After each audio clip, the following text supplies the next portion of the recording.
Odd to the autumn. Ode to the autumn by John Keats. इसकी summary and critical analysis करते हैं। In this poem Keats describe the season of autumn. इस poem में Keats पतझड़ के season को describe करती है। The ode is an address to the season. यह ओड पतझड़ के सीजन को संबोधित है। It is the season of the mist and in this season fruits is ripened on the collaboration with the सन।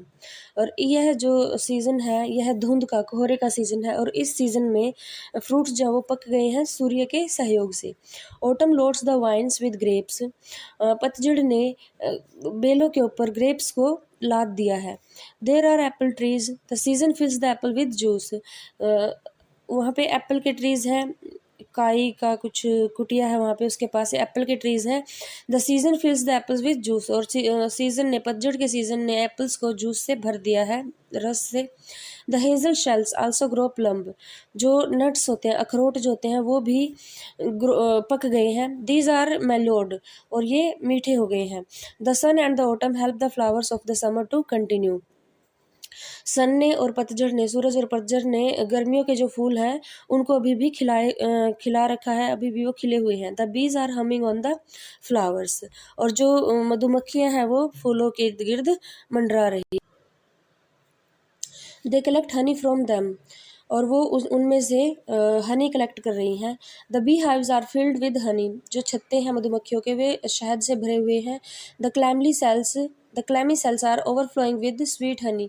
और जो छत्ते की वो चिपचिपी सेल्स हैं, वो छेद से हैं जो, वो हनी से, शहद से ओवरफ्लो हो रहे हैं, उनमें से शहद भरने के बाद बाहर निकल रहा है। The bees think as if the summer would never and.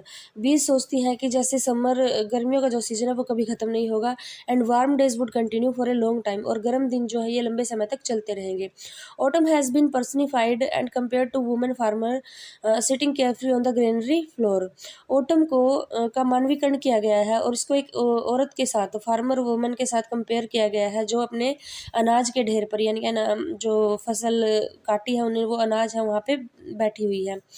There blows a gentle breeze. और वहाँ पे एक मधुर एक हवा बह रही है। And the hairs of the farmer are fluttering.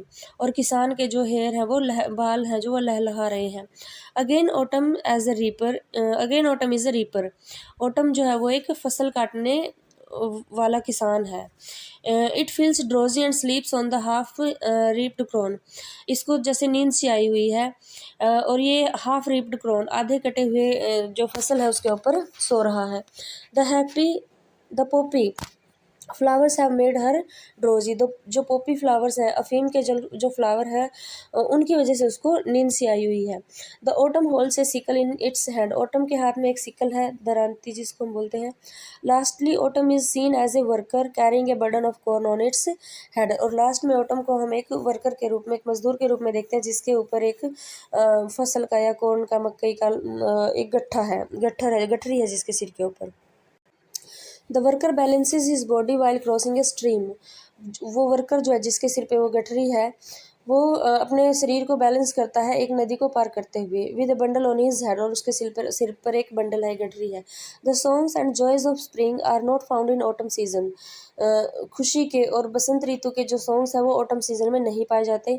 But Keats says that autumn has its own music. लेकिन कीट्स कहता है कि ऑटम का, पतझड़ का, एक अपना ही म्यूजिक है एंड चार्म, और अपना ही एक आकर्षण है। In an autumn evening mournful songs of the gnats are heard. पतझड़ की एक शाम को नैट्स, एक इंसेक्ट है, उसके द्वारा गाया एक सैड सॉन्ग वो गा रहा है, वो सुना जाता है। इन द विलोज, झाड़ियों में, बाय द रिवर बैंक्स, नदी के किनारे पर जो झाड़ियाँ हैं उसमें एक इंसेक्ट है, नैट्स, उसके द्वारा एक सैड सॉन्ग गाया जा रहा है, वो सुनाई देता है। Besides the bleat of the lambs returning from the grassy hills is heard. और क्या सुनाई देता है? ग्रासी हिल्स से लौटते हुए, घास के मैदानों से लौटते हुए बकरी के बच्चे की जो मिमियाहट है वो सुनाई देती है। The grasshoppers chirp and swallows twitters in the sky. जो ग्रास होपर्स हैं और जो अबाबिल्स हैं वो आकाश में चहचहा रहे हैं। This indicates that the winter is coming. इसका यह मतलब है कि जो सर्दियाँ हैं, शरद ऋतु है वो आ रही है। Ode to autumn is an unconventional appreciation of autumn season. Ode to autumn क्या है? पतझड़ सीजन की एक प्रशंसा है। It surprises the reader with the unusual idea that autumn is a season to rejoice. यह रीडर को सरप्राइज कर देती है एक ऐसे आइडिया के साथ कि ऑटम भी जो है एक खुशी मनाने का सीजन है। The subject matter of this ode is reality itself at one level. So इस ओड का सब्जेक्ट मैटर रियलिटी है। Keats depicts the autumn season and claims that its unique music and its role of completing the round of season make it a part of the whole.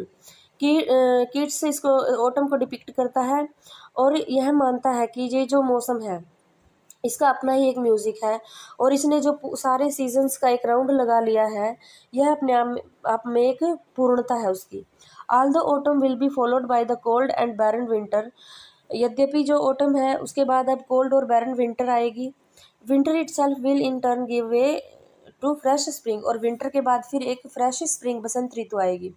Life must go on but it can not continue with death that completes one individual life. Life जो है वो चलती जाएगी but it can not continue with that, लेकिन यह continue नहीं हो रह सक लगातार नहीं चलेगी डेथ के कारण, डेथ के बिना। मतलब डेथ तो आएगी लगातार जो है चलती जाएगी लेकिन यह लगातार कंटिन्यू नहीं चलेगी क्योंकि डेथ जो है completes one individual life and begins another. क्योंकि डेथ से एक इंडिविजुअल की लाइफ खत्म हो जाती है और फिर नई लाइफ शुरू हो जाती है। तो डेथ के बिना जो लाइफ है वो कंटिन्यू नहीं चल सकती। This is indirectly conveyed with the concluding line of the ode. जो कंक्लूडिंग लाइन है, लास्ट लाइन है ओड की, उसके द्वारा यही कन्वे किया गया है। Gathering swallows twitter in the skies. जो अबाबील्स हैं वो इकट्ठी होकर आकाश में चहचहा रही हैं। In the way this gives a hint of coming winter. और इन वन वे एक तरीके से यह इस चीज़ का हिंट है कि विंटर जो है वो नज़दीक आ रही है। When swallows will fly to the warm south. जब जो स्वेलोज होते हैं, अबाबील जो होते हैं, वो साउथ की तरफ चले जाते हैं क्योंकि साउथ इस समय गर्म है और यहाँ पे शरद ऋतु आ गई है। The theme of ripeness is complemented by the theme of death and that of death by rebirth। राइपनेस को यानी कि जो फसलों का पकना है उसको इस थीम को डेथ के साथ ऐड किया गया है और फिर रीबर्थ को डेथ के साथ फिर रीबर्थ को ऐड किया गया है कि फसल यानी कि कोई भी चीज़ पकने के बाद जब उसका टाइम हो जाता है तो उसकी डेथ होती है, डेथ के बाद फिर नया जन्म होता है। Autumn is a part of the year as old age is of life. Autumn जो है साल का वो पार्ट है जिस तरह आयु का लास्ट पार्ट होता है ओल्ड एज, इसी तरह सीजन्स का लास्ट पार्ट है autumn. Keats has accepted autumn and old age as a natural parts and processes them. Keats ने ऑटम को एक नेचुरल पार्ट के रूप में एक्सेप्ट किया है। जिस तरह एज बढ़ती जाती है, ओल्ड एज जो है वो लास्ट स्टेज होती है एज की, उसके बाद डेथ हो जाती है, फिर नया जन्म होता है। इसी तरह सीजन्स की जो लास्ट स्टेज है वो ऑटम है, इसके बाद शरद ऋतु आती है और शरद के बाद फिर बसंत ऋतु, नया जन्म जो सीजन्स का होता है वो होता है। Among the 6 wonderful odes of Keats to autumn occupies a distinct place of its own. और किड्स के जो 6 ओड्स हैं उनमें से ओड टू ऑटम का एक डिस्टिंक्ट प्लेस है, एक अपना ही स्थान है। For it is the most perfect of his odds. और यह उसके सभी ओड्स में से सबसे ज़्यादा परफेक्ट है। Many critics agree in ranking to autumn first among Keats odes. बहुत से क्रिटिक्स ने इसको ओड किड्स के ओड्स में से नंबर 1 कहा है, फर्स्ट रैंक दी है इसको। This is the secret of Keats strength. Keats की पावर का, किड्स की मजबूती का ये एक सीक्रेट है। His ability to take the beauty of the present moment, कि वो प्रेजेंट मोमेंट की जो ब्यूटी है उसको निकालने में, उसको देखने में, उसको अलग करने में एबल है। So completely into his heart that it becomes an eternal possession. इस तरह इतनी कम्प्लीटली पूरी तरह से अच्छी तरह से उसको अपने हर्ट में लेते हैं ब्यूटी को कि वो एक इटर्नल पोजेशन बन जाता है, एक समारोह सा बन जाता है अनंत जीवन का। For him the poetry of the earth is never dead. उनके लिए जो अर्थ की जो पोइट्री है वो कभी भी नहीं मरी है। It is noteworthy that to autumn is only major poem of Keats that is completely unsexual. और यह नोट करने योग्य बात है कि ऑटम जो है उसकी किड्स की एक एकमात्र बड़ी पोएम है जो अनसेक्सुअल है, जिसमें मतलब ये सेक्स वगैरह की ऐसी कोई बात नहीं कही गई है। Kids sense of the wholeness of life Keats' sense of the wholeness of life is nowhere communicated so richly or with such concentration as in this ode. कीट का जो सेंस ऑफ फुलनेस है, लाइफ की पूर्णता की जो भावना है, वो और कहीं भी इस तरह नहीं कम्युनिकेट की गई इतनी अच्छी तरह से जितनी कि इस ओड में की गई है. The characteristic tension of the other odds makes them more passionate. जो और ओड्स हैं जो और ओड्स हैं उनकी जो विशेषताओं की जो तनाव है वो ज़्यादा उन्हें ज़्यादा पैशनेट बना देता है, उत्साही बना देता है.